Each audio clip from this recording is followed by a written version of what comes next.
Louvado seja nosso Senhor Jesus Cristo. Nós vamos refletir o nosso quarto domingo do tempo da Quaresma. Estamos no ano A, Mateus, é o nosso 15º encontro. Jesus é a palavra de Deus. É a luz que veio ao mundo. Diante de Jesus, os seres humanos se dividem.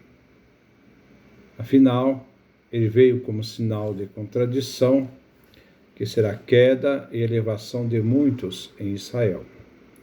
Lucas capítulo 2, versículo 34. Aqueles que aceitam e recebem, acolhem Jesus e tornam-se filhos de Deus, enquanto outros rejeitam. Este é o julgamento. A luz veio ao mundo, mas os homens preferiram as trevas que a luz. João capítulo 3, versículo 19. Jesus, que é a luz do mundo, dá vista aos cegos. E só Jesus pode livrá-los das trevas em que estão mergulhados. São chamados a conhecer Jesus, luz do mundo, vivendo como filhos da luz, e não praticar as obras das trevas. A antífona de entrada é tirada do profeta Isaías, capítulo 66, versículo 10º ao 11º. Este é o terceiro Isaías do pós-exílio da Babilônia. O povo de Israel volta para a terra prometida e está reconstruindo tudo que foi destruído pela Babilônia. Alegra-te, Jerusalém. Reuni-vos, vós todos que a amais. Vós que estáis tristes, exultai de alegria. Saciai-vos com a abundância de suas consolações. A comunidade orante se reúne neste domingo da alegria para exultar pela celebração da renovação da salvação que Jesus realizou por nós, fazendo-nos refazer a criação por meio da restauração dada na cruz e ressurreição. A luz brilha nas trevas. A primeira leitura é tirada do primeiro livro de Samuel, capítulo 16, versículo 1, depois versículo 6º ao 7º, versículo 10º ao 13º. Vemos a escolha de Davi como rei de Israel e sua unção feita por Samuel. Deve-se ter como referência a citação: não julgo segundo os critérios do homem. O homem vê as aparências, mas o Senhor olha o coração. As decisões de Deus são desconcertantes. E as decisões de Deus não seguem a lógica humana. O Senhor tudo vê, sonda o coração. E sua visão não vê a partir do aspecto externo, aparências. Deus escolhe Davi como rei de Israel, e não seus irmãos mais velhos. No frágil Davi, escolhido, estará agindo a força divina. Jesus é filho de Davi, da descendência de Davi, da tribo de Judá. É Jesus ungido pelo Espírito Santo. Foi ungido para realizar a vontade do Pai, e que será entronizado na cruz como Rei dos Judeus. Samuel age segundo a vontade de Deus e cumpre a missão que Javé lhe havia dado. Consentir e perceber a vontade de Deus nos faz não olhar as aparências, mas o coração, onde ali se revelam as verdadeiras intenções dos seres humanos.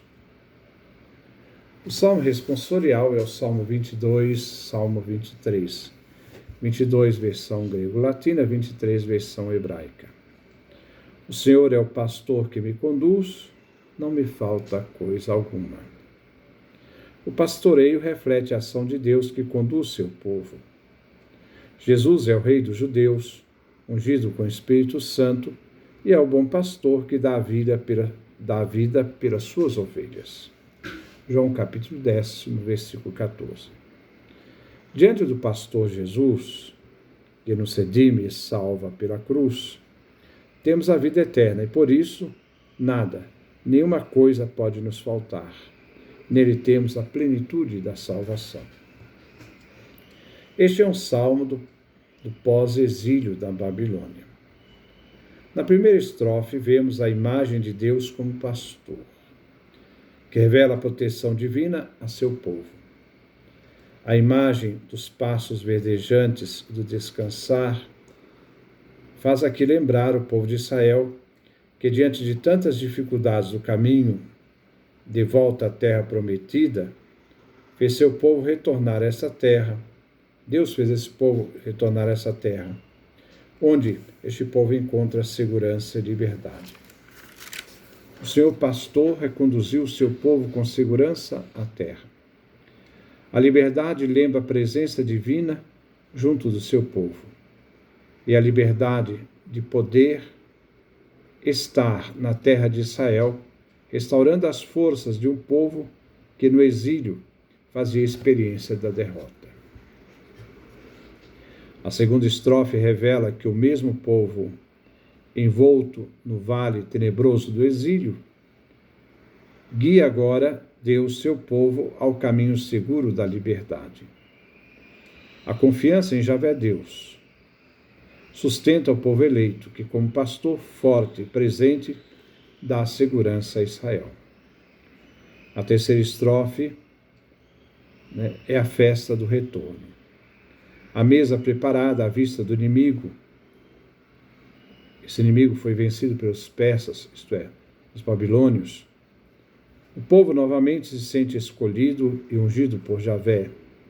E a fartura começa a manifestar a alegria, o cálice da volta. A quarta estrofe revela que o retorno trará nova vida a Israel, que, vendo reconstruído a terra e o templo, trará vida perene a seu povo. A segunda leitura é tirada da carta de São Paulo aos Efésios, capítulo 5, versículo 8 a 14. É a carta do cativeiro de Paulo. Paulo escreve essa carta, que é a carta também chamada Carta da Igreja, o Corpo de Cristo. Paulo faz uma referência dupla. Primeiro,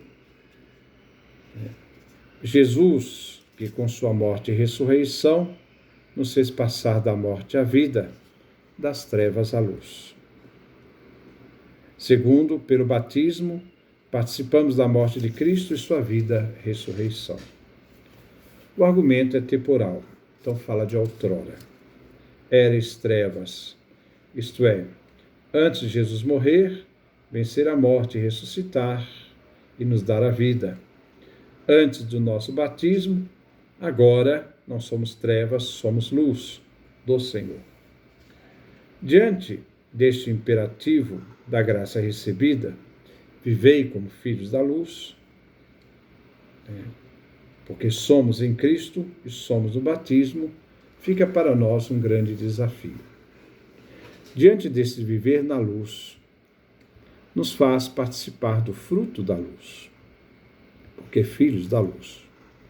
Somos chamados como árvore a produzir frutos de bondade, ser bom e não dar vazão ao mal, de justiça, integridade, em nenhum momento consentir com qualquer forma de injustiça. E verdade, não consentir com a mentira e ter sempre a lucidez da presença de Jesus. Cabe aos filhos da luz fazer o discernimento, uma atitude, uma ação correta, distinguindo com clareza o que é vontade de Deus e aquilo que agrada a Deus. Os filhos da luz não devem fazer conluio, nem se unir ao mal, e aqueles que fazem planejam mal. Não vos associeis, unir às obras das trevas, cujo fim é o nada, é a morte eterna. Mas cabe ao cristão denunciar as obras das trevas, desmascarando-as. As obras das trevas são realizadas em segredo, na surdina, porque são obras do mal. O mal que se esconde para agir. Uma pessoa má, né? Não existe o mal em si, existe a pessoa que faz o mal. Tudo que é condenável, que é mal e é das trevas, o cristão deve colocar às claras, deve ser iluminado pela luz. A exortação de Paulo é para que as pessoas despertem, para que Cristo possa resplandecer sobre elas. Né? Visto que as obras das trevas, naquele que vive na luz, são obras que já estão mortas. Este versículo 14 é uma citação da liturgia batismal, pois pelo batismo se passou para uma verdadeira vida, a vida nova. Enquanto antes do batismo a pessoa vivia a inconsciência do sono, agora depois do batismo participa da lucidez, estar acordado, vivo, ressuscitado. Era como ressurgir da morte para uma nova existência, vivida no mundo novo, corpo de Cristo, sob o novo sol, Jesus Cristo. O Evangelho foi tirado de São João. Leremos a leitura breve. Capítulo 9, versículo 1, versículos 6 a 9, versículo 13 a 17, versículo 34 a 38. É a leitura do cego de nascença. Vemos neste Evangelho que Jesus, ao dar a vista a um cego de nascença, manifesta-se como luz que ilumina todo o ser humano. A fé é uma decisão pessoal e livre. Embora nem sempre seja fácil reconhecer quem é Jesus, Mestre, o enviado do Pai, o profeta, Messias, Filho do Homem, Senhor. Reconhecido como Deus, meu Senhor e meu Deus. João capítulo 20, versículo 28. O ser humano em Cristo Jesus vem chamado a caminhar em direção à luz. Jesus sai do templo e encontra no pórtico onde estava a piscina de Siloé. E lá ele encontra um cego de nascença. Ali se encontrava todo tipo de pessoas miseráveis. O cego de nascença é colocado em destaque nesta cena, para destacar a grandeza do milagre. Vemos aqui o processo de cura deste cego. Né? Essa cura vem não só pela palavra de Jesus, mas também pela sua ação. Jesus cospe no chão, ação de Jesus. Jesus cospe no chão e faz da terra, com a saliva, uma massa que vem aplicada aos olhos do cego. Na antiguidade, a saliva era vista como remédio contra as doenças dos olhos. O fato de ter feito barro, isto é, trabalho, serve também para acusação contra Jesus, de ter transgredido o sábado. Vem em seguida a palavra de Jesus ao cego para ir lavar na piscina de Siloé. Então agora a palavra. Siloé em hebraico era um reservatório de água da antiga Jerusalém. Vinha alimentada pela fonte de Guion. Vemos um certo paralelo da cena do cego de nascença com a do leproso sírio Naamã, que o profeta Eliseu o ordena para que se lavasse no rio Jordão. Segundo livro de Reis, capítulo 5, versículo de 8 a 9 e versículo 14. O nome Siloé quer dizer enviado. O cego foi curado nas águas da piscina de Siloé, graças a Jesus, o enviado do Pai. O cego obedeceu à ordem de Jesus. Ele foi, lavou-se e veio a enxergar. O curado veio levado à presença dos fariseus, no versículo 13. Ele que era cego. A cena assume um caráter interrogatório. O fato inclui que era sábado, o dia que a cura foi efetivada. Este fato acirra o conflito, pois Jesus, ao fazer este ato em dia de sábado, que era um dos trabalhos proibidos, e abrindo os olhos do cego, transgrediu o sábado. O interrogatório segue. Como ele havia recuperado a vista, o cego de nascença narra a cura corretamente. O fato é claro, não se tem dúvida. Então a discussão passa para a pessoa de Jesus, ainda não mencionada. A essa discussão sobre este sinal que vai dividir os fariseus. Entra em choque as opiniões. Uns dizem, este homem não vem de Deus, pois não guarda o sábado. Mas outros dizem, como pode um pecador fazer sinais como este? As opiniões geram divisões sobre aquilo que foi feito ao cego. Agora, como a discussão gera divisão, os fariseus empurram a decisão para aquele que foi curado. O que pensas daquele que te abriu os olhos? A resposta do cego será: é um profeta. A afirmação do curado é um primeiro testemunho de fé, ainda imperfeito, mas que chegará à maturidade com o encontro final com Jesus. Os fariseus, no primeiro momento, colocam em dúvida a credibilidade do homem curado e afirma que o cego nasceu todo no pecado. Por isso, segundo a teologia hebraica, aquele que nasceu cego porque seus pais pecaram. Então ele nasceu todo no pecado, por causa do pecado dos pais. Embora aqui também nascendo eles reconheçam a cura, mas não vão aceitar o ato realizado por alguém, que no caso é Jesus, e que não deveria tê-lo feito por ser sábado, que era um dia proibido. Mas mesmo assim, os fariseus recusam a reconhecer a cura realizada por Jesus. Eles são mestres, são letrados, não podem ceder a um homem simples do povo. Recusam a ser ensinados por um homem como este, pobre, que eles chamam de pecador. Não querem abrir mão de sua autoridade de mestres para aprender algo de novo. E expulsam o cego da sinagoga. Jesus fica sabendo do ocorrido e que os fariseus expulsaram o cego da sinagoga. Jesus encontra agora o cego e pergunta: crês no Filho do Homem? Formulação de firme identidade cristã entre Jesus de Nazaré e o Filho do Homem. O Filho do Homem inclui o acontecimento salvador da morte na cruz e ressurreição, a exaltação e glorificação do Filho de Deus, o Filho do Homem. O cego responde a Jesus: quem é este, Senhor, para que eu creia nele? O cego curado trata Jesus de Senhor, Kyrios, e mostra aqui a disposição para a abertura sua à fé.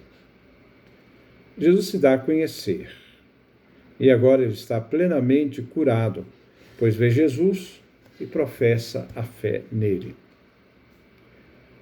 O curado proclama então o pleno reconhecimento de Jesus e formula a sua profissão de fé final: eu creio, Senhor. E se prostra diante de Jesus, reconhecendo nele a presença divina. Chegar à profissão de fé é seguir o caminho da conversão, do batismo, que nos dá a nova vida, de sermos iluminados por Jesus e viver totalmente por Ele, e dizer com todo o coração: eu creio, Senhor.